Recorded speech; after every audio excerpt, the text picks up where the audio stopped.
Hello everyone, welcome back to my channel. সকাল সকাল দেখো রান্নাঘরে চলে এসেছি আর রান্না বান্নাটাও সেরে নিচ্ছি। এখন ঘড়ির কাঁটায় বাজে সকাল 11টা। ব্লগটা এখন থেকে স্টার্ট করলাম তোমাদের সাথে নিয়ে। আই হোপ তোমরা সবাই ভালো আছো আর আমিও মোটামুটি বেশ ভালো আছি। এখন ঠিকঠাকভাবে ব্লগও আমি শ্যুট করতে পারছি না বন্ধুরা, তাই না ঠিকঠাকভাবে ভিডিও আমি দিতে পারছি না। কারণ কি বলো তো, ভিডিওতে সেভাবে তো এখন ভিউজই আসছে না আর মন মেজাজটা ভীষণ পরিমাণে খারাপ। তো সেই কারণে না ব্লগ শ্যুট করতেও ভালো লাগছে না, আর কি বলবো ভিডিও আপলোড দিতেও ভালো লাগছে না। তো যাই হোক, এখানে দেখো সকাল সকাল আমি রান্না বান্নাটা এখন সেরে নিচ্ছি, কারণ যাব এখন একটু ছাদে। ছাদে আমার অনেক কাজ রয়েছে, যেমন ছাদটা ঝাড় দেওয়া, তার সাথে আমি কিছু মাটি এনে রেখেছি, তো সেগুলোও একটুখানি ঠিকঠাক করা। এখন যে ভয়েস দিচ্ছি করার অবস্থা কিন্তু ভীষণ খারাপ। ভয়েসটা দেখেই হয়তো তোমরা বুঝতে পারছো যে একটু থেমে থেমে কথা বলছি, কারণ কি বলো তো সেভাবে কথা বলতেও পারছি না। আর গত দুদিন ধরে এখানে হচ্ছে বৃষ্টি, তো সেই কারণে ওয়েদারটা না এখন বেশ ঠান্ডা, জানো তো। মানে এতটাই ঠান্ডা হয়ে গেছে যে চাদর ছাড়া বা সোয়েটার ছাড়া একদমই কাজ করা সম্ভব হচ্ছে না। আর এইখানে দেখো আমি কয়েকটা ডিম আলু সিদ্ধ করে নিয়েছি, আজকে ডিমের তরকারি বানাবো। ওইদিকে রান্নাবান্না কমপ্লিট করে কিছু কাপড় চোপড় ভিজানো ছিল, সেগুলো এখন ধুয়ে নিচ্ছি।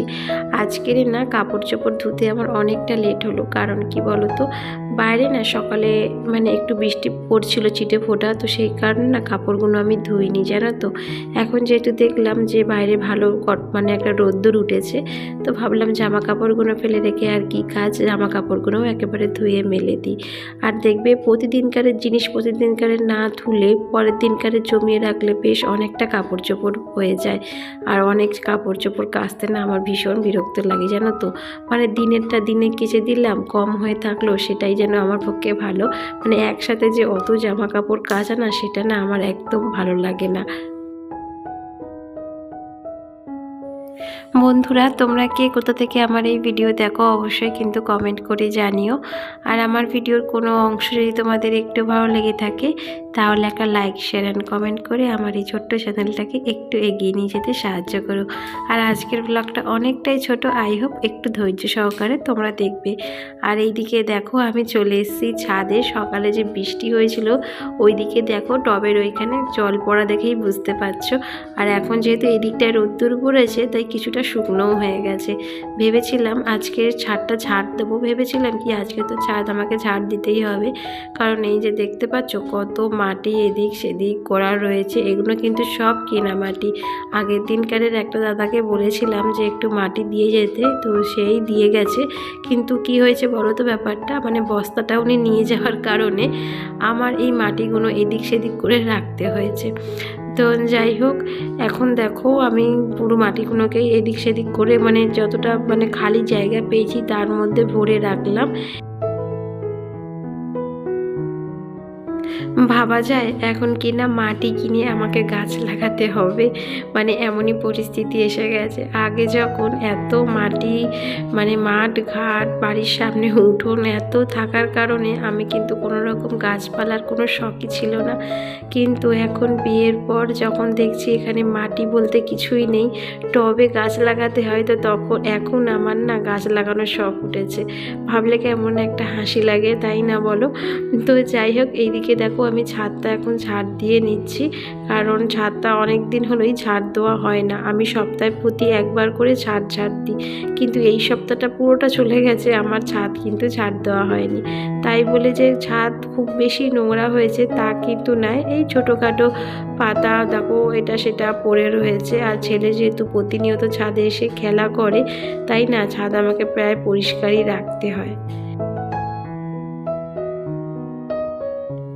ছাদে দেখো বন্ধুরা কত সুন্দর একটা রোদ্দুর, শীতকালে কিন্তু এই রোদ্দুরটা না বেশ ভালোই লাগে, আর কাজ করার মজাটাও কিন্তু আলাদা, জানো তো। কিন্তু সকালের দিকে আকাশের অবস্থাটা এতটা বাজে ছিল, দেখে যেন মনে হচ্ছিল যে অঝরে পড়বে বৃষ্টি। আর বৃষ্টি হয়েওছে, জানো তো, দু এক ফোঁটা বৃষ্টি হয়েছে। দেখলেই তো ছাদ কিছু কিছু জায়গায় ভিজে রয়েছে, রোদ্দুর ওঠার কারণে অনেকটা শুকিয়েও গেছে, জানো। তো যাই হোক, এই যে ব্লগটা দেখছো এটা কিন্তু পরের দিন দিনকারের সকালের ভ্লগ। আর এই যে দেখো আকাশের অবস্থা, আর তার সাথে পড়ছে বৃষ্টি। বলেছিলাম না আমাদের এখানে 2 দিন ধরেই বৃষ্টি হচ্ছে, মানে ছিটে ফোঁটা বৃষ্টি হয়েই যাচ্ছে। সকালে ঘুম থেকে উঠেই দেখি যে আজকের বৃষ্টি পড়ছে। অন্যান্য দিন বেলার দিকে বৃষ্টি হয়, দুপুরের দিকে বৃষ্টি হয়, কিন্তু আজকের ঘুম থেকে উঠেই দেখি যে বৃষ্টি হচ্ছে। তো যাই হোক, এখন দেখো চলে এসেছি রান্নাঘরে। সকালের জলখাবারটা রেডি করে নিয়েছি, আর আজকে সকালের জলখাবারে রয়েছে আলুর তরকারি আর তার সাথে রয়েছে পরোটা।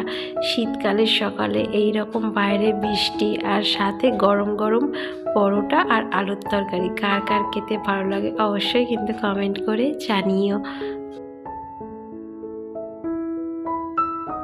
ওয়েদারটা ঠান্ডা বলে আর বাইরে বৃষ্টি পড়ছে বলে সংসারের কাজকর্মগুলো কি থেমে থাকে, তাই না বলো?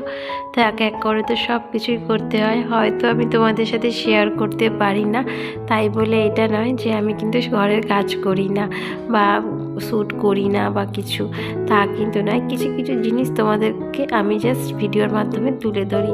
আর সবসময় তো একই ভিডিও তোমাদের হয়তো বোরিং লাগে, সেই জন্য হয়তো তোমরা দেখো না আর আমার ভিউজটাও হয় না। তো যাই হোক, এখানে দেখো আমি এখন বেসিনটাকে একটু ভালো করে পরিষ্কার করে নিচ্ছি, কারণ এরপরে আমি যাব স্নানে।